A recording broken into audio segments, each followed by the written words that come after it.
Hello, everybody, and welcome to segment 2 of today's TJ's Talk Show here on a wonderful Tuesday afternoon. It is about 2 o'clock here on the West Coast, so a little bit of a late start for me, but still, let's talk a little bit of basketball and what happened last night. There was a good amount of games last night. There was about 10 games, it looks like, just looking at the scoreboard here in front of me. Let's talk about first and foremost the guy that I've talked a lot about yesterday, and the guy who got his 6th straight triple-double, and in my hands-down vote for MVP, Russell Westbrook. He beat, he nearly beat the Hawks by himself, 102-99. Westbrook, like I said, 6th straight triple-double. Went for 32 points, 13 rebounds, and 12 assists. And leading the way for the Hawks, at least scoring-wise, was Paul Millsap at 24 points, 5 rebounds, 4 assists, and 3 steals. And, let's just look at it from Atlanta's box score here real quick. Besides Millsap, you had decent scoring. You had Schroeder with 17, Muscala off the bench with 11, Korver off the bench with 15, Hardaway off the bench with 12. No one else really got into double figures.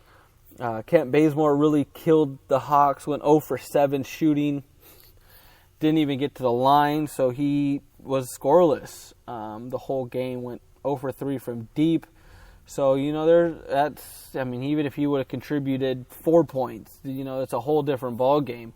Humphreys only played 4 minutes, and he even got 2 points. So, Bazemore really hurt the team a lot more than usual.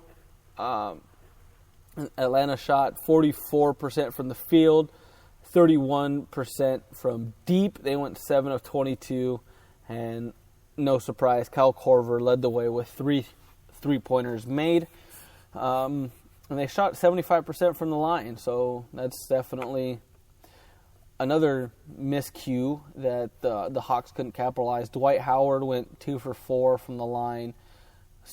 Thabo Sefolosha 0 for 2, Millsap 7 for 11. Everyone else was perfect, who attempted one anyway. Schroeder, Muscala 4 for 4, Hardaway Jr. 3 for 3, and Muscala and Delaney both went 2 for, or Korver and Delaney went 2 for 2.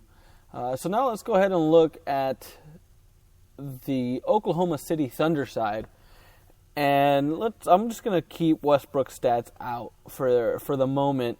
Anthony Morrow came off the bench and supplied 15 points in 26 minutes, so that's a good day off the bench there for Anthony Morrow. Oladipo scored 14 points in 36 minutes.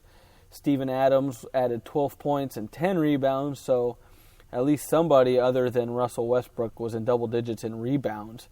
Steven Adams, out of his 10, 6 were offensive, so that's a huge thing. Double or second chance points are huge in the NBA. Those can really start a swing if you let a team get too many offensive rebounds. And he had 6. Steven Adams did by himself. Westbrook added 1 more, and Laverne added 1 as well in his only 5 minutes of play. Kristen added 2 points. Jeremy Grant 6 points. Laverne 3. Ernest Cantor added 10. Sabonis and Robertson each added 4 apiece. Then you have the hands-down MVP, Russell Westbrook, who kept down the turnovers tonight, and I think that's why they won more than anything. He only had 4 compared to 10 on Sunday, so Westbrook's actually doing a lot better. His plus-minus wasn't very good, though. He was -4. He shot 9 of 14 from the line, 3 of 8 from deep, 10 of 22 overall. So he's still flirting with that 50% mark on a nightly basis, which I think is rather impressive because he's got to carry this whole team by himself. And for him to stay about 50% or just under, it's a big deal because he has to be. If he shoots under 45%, he needs a monster game for one of his teammates, and that's to even have a chance of maybe keeping it within 10. Westbrook, once again, 6th straight triple-double, his 11th on the season, and he's still my hands-down favorite for the All-Star or for the MVP. I don't see how you can really make a claim for anybody else to have the award right now. The only thing that knocks Russell Westbrook is he's got a high turnover rate, but he's a guy that he's going to force some bad shots and force some bad passes because he's going to get double-teamed every night. He's also going to see some triple teams, some quadruple teams, I would imagine, at some point in the season because no one knows how to stop him. And the only reason he doesn't have 7 straight double-double or triple-doubles is because he was a rebound shy.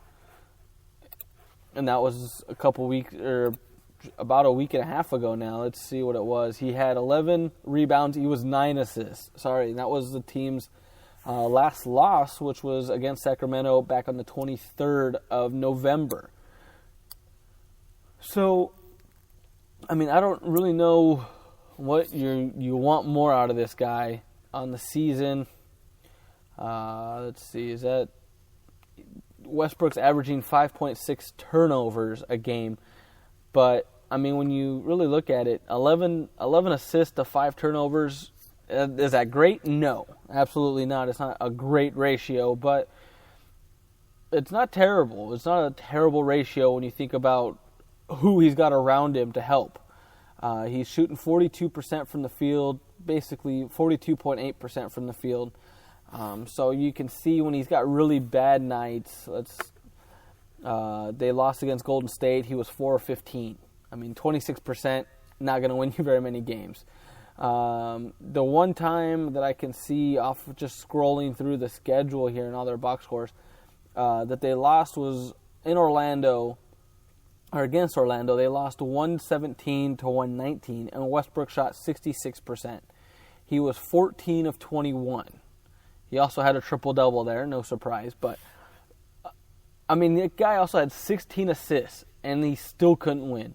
He shot 67. He made 2/3 of his shots, added 16 assists, and the team still couldn't win. And he scored 41 points on top of that. So that just goes to show you, and he only had 2 turnovers. So you're telling me this guy took care of the ball all night long, found open teammates all night long, scored all night long, and they still couldn't win. And that, to me, right there, is the most valuable player, hands down. You take him out of that lineup for that game against Orlando, Orlando wins 130 to 80. I mean, you look at all these losses. They've all been relatively close besides 2. They lost 122 to 96 against Golden State. We all saw Kevin Durant go off. And then they lost, where was it? At Detroit, 104 to 88. And Westbrook was 2 assists short of a triple-double. He had 15 rebounds, 33 points, 7 turnovers, but that's besides the point at the moment. What I'm trying to say is Russell Westbrook is hands down, without any doubt in my mind, going to be the MVP. At least he better be. The dude is still averaging a triple-double. And I honestly don't know if anyone can stop him. Realistically.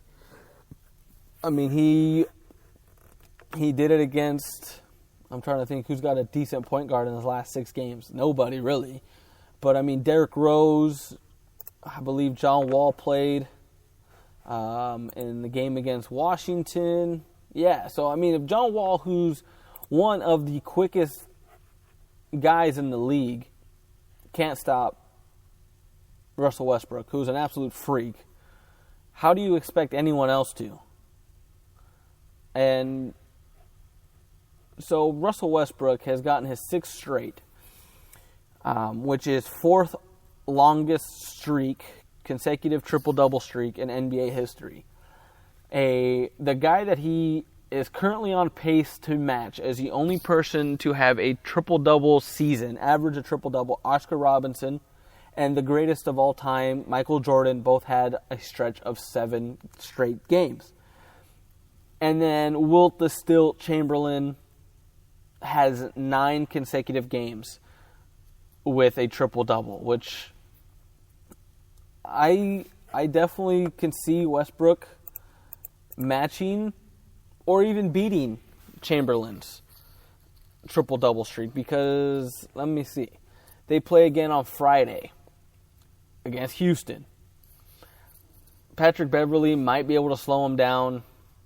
I still don't think you can't hold him to under 10 points unless he goes 2 of 15 shooting again like he did against Golden State. But I honestly don't see that happening again this season. Boston, Isaiah Thomas might be quick, might be fast, but he's too small. Marcus Smart, not fast enough. Who else? Avery Bradley? No, can't stop him. Damian Lillard, the next game. So let's just look. He's got 6. So 7 against Houston, 8 against Boston. Ties Wilt Chamberlain with 9 at Portland December 13th. Damian Lillard, great offensive player. Not the greatest defensive, I believe. He's a bottom 10 when it comes statistically as a defender. So I see him matching 10 or matching 9 in Portland. I also see him breaking the record the next night against Utah. The Utah Jazz aren't a good defensive team. I don't see how they can slow him down or stop him. And then you have Phoenix, and then again against Atlanta. He's going to have to take over a game and go for 80 points and get 7 assists, I think, in order for him to not get another triple-double, maybe all season.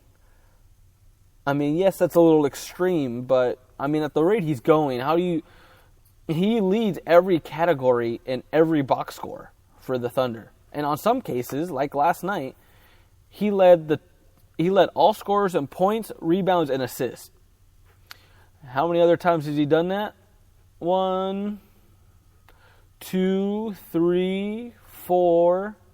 Even on a night where he didn't get the triple-double, he still led the game in assists. 5, 6. So he's lit 6 out of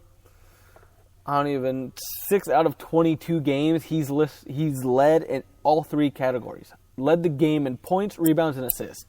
Name another player who even comes close to matching 6 in all 3 categories. I can almost guarantee you no one this season has come even close to adding all 3, all leading the game in points, rebounds, and assists more times than Westbrook. Westbrook's done it. Besides he got outscored against Anthony Davis last night or the night before on Sunday when they still won. And that was the only... Anthony Davis had to go off. He had 37 points, and they still lost by 9. So, what... I don't understand where this guy... The question is how long can he keep this up? Because I am sure it is not... It's not fun for him to play 37 minutes a game every night and be forced to carry the team. Right now he's averaging 35 minutes a game, which is right about his career average at 34 minutes.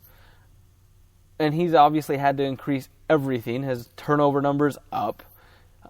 His points are up, rebounds are up, assists are up. Everything's obviously up except for shooting, but he's also had to attempt way more shots. In 2014-15, he averaged 22 shots a game. This year he's averaging 24 attempts. So the dude's got to do everything himself. Still my hands-down favorite for the MVP. Quick side note, I mentioned yesterday Monte Umis. The Rockets have matched that offer sheet, so he will stay a Rocket and be there for the next year at least. Anyway, this is all the time I have. I am TJ Pineda. Thank you for listening to TJ's Talk Show. See you tomorrow.